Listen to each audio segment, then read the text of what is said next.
जय माताजी बधाने तमारा बधानुं स्वागत है मारा फूड गुरुकुल में।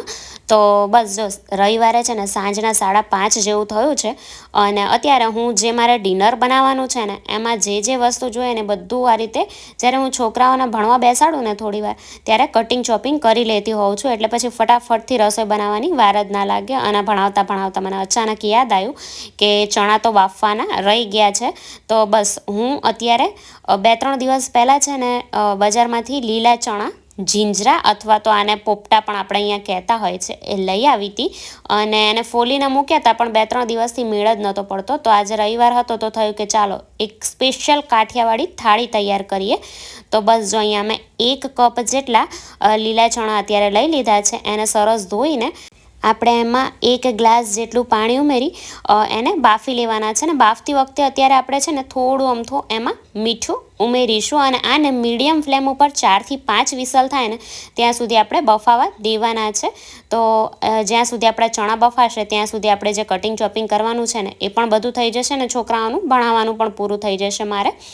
तो जो अमरा राजवीर भाई ने आ बहु ज आदत है कि आखो दिवस थोड़ीक वार थाय ने मम्मी तीड़ ने बस आखो दिवस ए मने तेड़ाव ज करतो होय छे।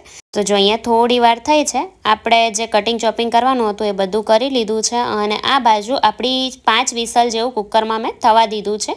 आपणे कुकरने बंध करी दईए अने हवे आपणे जे लीली डूंगળી अने लीला लसणनो आमां उपयोग करवानो छे एने धोईने आपणे छे ने कोरुं थवा मूकी देशुं एटले ज्यारे आपणे एने वघारीए त्यारे वधारे एमां पाणीनो भाग ना रहे। શિયાળામાં જ છે ને લીલા ચણા ફક્ત મળતા હોય છે એટલે એનો ભરપૂર પ્રમાણમાં અલગ અલગ વાનગીઓમાં આપણે ઉપયોગ કરી જ લેવો જોઈએ। અને આ જે શાક છે ને લીલા ચણાનું એ તો તમે કહેશો એમાં શું અમે પણ બનાવે છે તમે ઘણી વખત એને બનાવ્યું હશે પણ આ મારી રીત એકદમ અલગ છે। એકવાર આ રીતે બનાવીને ટ્રાય કરજો એટલું ટેસ્ટી બને છે ને આ રીતે કે એકવાર તમે આ રીતે બનાવી લીધું ને તો પછી વારંવાર આ જ રીતે બનાવવાના છો તમે। અને અહીંયા મેં 2 નંગ જેટલી ડુંગળી લઈ લીધી હતી એને પણ હું એકદમ ઝીણી ઝીણી ચોપરમાં ચોપ કરી લઈશ। જે ઢાબામાં ને એમાં જે સબ્જી બનતી હોય ને એમાં ક્યારેય એ લોકો ડુંગળી ટમેટાની પ્યુરી નથી કરતા આ રીતે એકદમ ઝીણું ઝીણું સમારીને અથવા તો છીણીને જ એ લોકો લેતા હોય છે। તો અહીંયા આપણી લગભગ બધી તૈયારી થઈ ગઈ છે। હવે ફટાફટથી આપણે આપણું શાક વઘારી લઈએ। मारे रातना जमवानी तैयारी है ने वहेला ज शरू थई जती होय छे। लगभग 6 वागे तो हूँ जमवानुं बनाववानुं लई लऊं छुं कारण के 7 वागे छे ने मारा राजवीरने नीचे लईने थोड़ी वार रमवा लई जवो पड़े छे। एकलो हजू नथी जतो नानो छे एटले तो पछी 7 वागे जाऊं ने तो घरे आवता आवता 8 साड़ा 8 जेवुं થઈ જાય છે અને પછી મને જમવાનું બનાવવાનું થાય ને રાત્રે મોડા તો બહુ જ કંટાળો આવતો હોય છે એટલે હું છે ને શાક વઘારીને લોટ બાંધીને બધું જ રેડી કરીને જાઉં આવીને સીધી રોટલી કરવાનું જ રહે મારે। તો અહીંયા મેં એક પેનમાં 3 પડી જેટલું તેલ લઈ લીધું છે અને તેલ આપણું ગરમ થાય ને ત્યાં સુધી આપણે આદુ મરચાંની પેસ્ટ બનાવી લઈએ। કાઠિયાવાડી જે વાનગી હોય ને એમાં છે ને તેલ થોડું વધારે જતું હોય છે અત્યારે હું થોડા ઓછા તેલમાં બનાવી રહી છું તમે અહીંયા 4-5 પડી જેટલું તેલ પણ લઈ શકો છો। અહીંયા તમે જોયું ને આદુનો ટુકડો મેં મોટો લીધો છે આદુનું પ્રમાણ આપણે પેસ્ટમાં થોડું વધારે રાખવાનું છે અને 4-5 કળી જેટલું મેં ફક્ત લસણ લીધું છે। આપણે લીલું લસણ પણ આગળ ઉમેરવાના છીએ એટલે સૂકું લસણ અહીંયા મેં ઓછું લીધું છે। જો તમે લીલું લસણ ના ઉમેરવાના હોય ને તો સૂકું લસણ થોડું વધારે લઈ લેજો। અને બીજી તરફ આપણું તેલ પણ ગરમ થઈ ગયું હતું તો એમાં મેં અડધી ચમચી જેટલું જીરું 4 થી 5 જેટલા લવિંગ અને થોડી અમથી હિંગ ઉમેરી દીધી છે। આપણે જે આદુ મરચાંની પેસ્ટ વાટીને રાખી એ ઉમેરી લસણ અને આદુની કચાશ દૂર થઈ જાય એટલું આપણે એને થવા દેવાનું છે। આદુ મરચાં સંતળાય એટલે આપણે જે ડુંગળી ઝીણી ઝીણી ચોપ કરીને રાખી હતી ને એ ઉમેરી દઈશું અને હવે ડુંગળીને સરસ આછા ગુલાબી રંગની થાય અને તેલ છૂટું પડે ને ત્યાં સુધી થવા દેવાની છે। આમાં ઉતાવળ નહીં કરવાની પ્રોપર તેલ છૂટું પડે પછી જ આપણે બીજી વસ્તુ એમાં ઉમેરવાની છે। અને અત્યારે હું આમાં ડુંગળી ટમેટાના ભાગનું ફક્ત મીઠું ઉમેરી રહી છું। આપણે ચણા બાફતી વખતે પણ મીઠું ઉમેરેલું છે એટલે મીઠું થોડું સંભાળીને ઉમેરવાનું અને ડુંગળી થાય ને ત્યાં સુધી ફટાફટથી આપણે આપણા ટમેટા ચોપ કરી લઈએ। તો અહીંયા મેં 2 નંગ જેટલા ટમેટા લીધા છે એને પણ મેં એકદમ ઝીણા ઝીણા ચોપરમાં ચોપ કરી લીધા છે। અત્યારે તો હું આ રીતે ચોપરમાં ચોપ કરી રહી છું તમારી પાસે એ ના હોય ને તો તમે એને ચીલી કટરમાં અથવા તો છીણીને પણ લઈ શકો છો।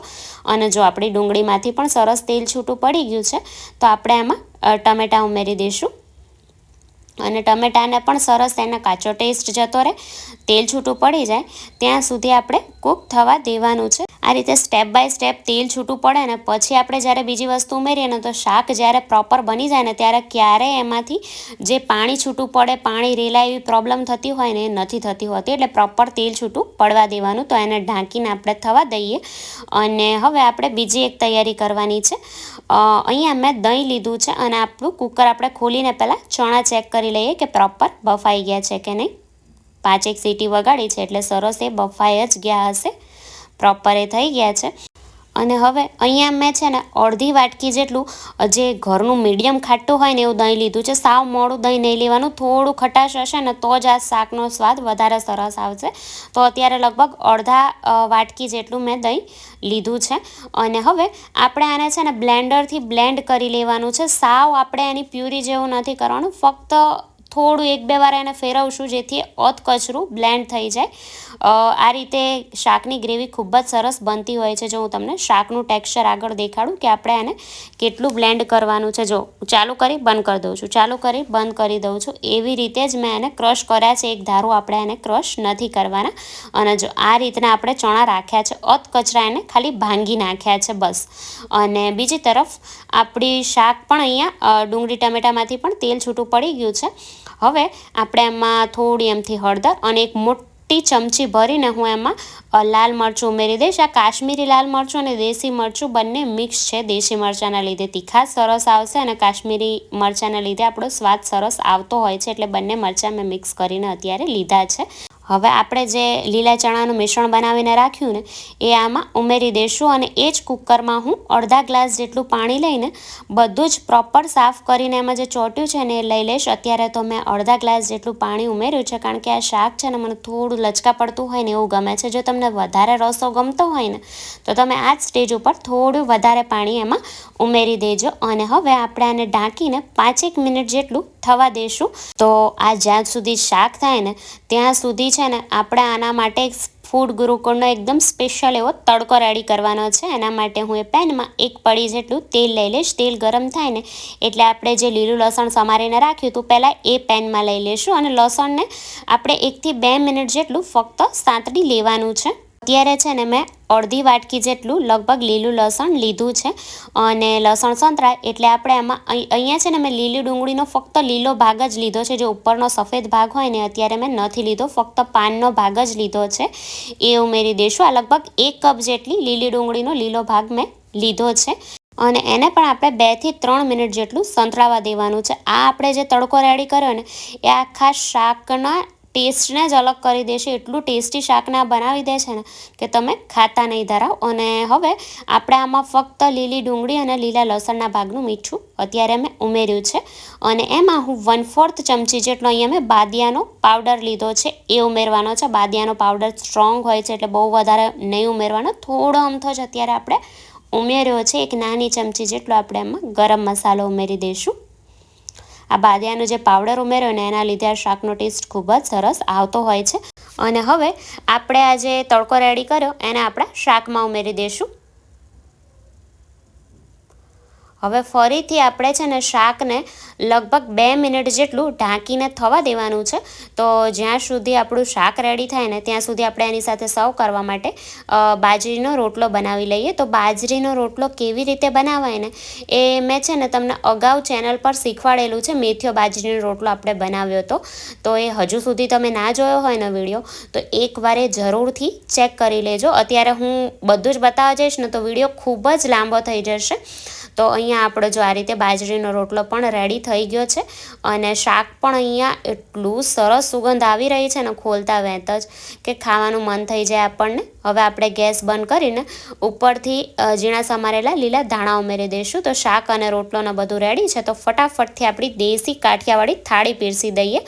અત્યારે મેં છે ને આને બાજરીના રોટલા સાથે અને સાથે લીલી ડુંગળી મૂકી છે. અને કાઠિયાવાડી જ્યારે ખાવાનું હોય ત્યારે એ છાશ વગર તો અધૂરું જ હોય છે. તો સાથે મેં છાશ પણ પીરસી છે. તો કેવી લાગી આજની આ કાઠિયાવાડી થાળી મને કમેન્ટ કરીને જરૂરથી જણાવજો. ને જો રેસીપી ગમી હોય ને તો વિડીયોને લાઇક, શેર અને ચેનલને સબસ્ક્રાઈબ જરૂરથી કરી દેજો. તો ચાલો ફરી મળીશું. ત્યાં સુધી બધાને જય માતાજી.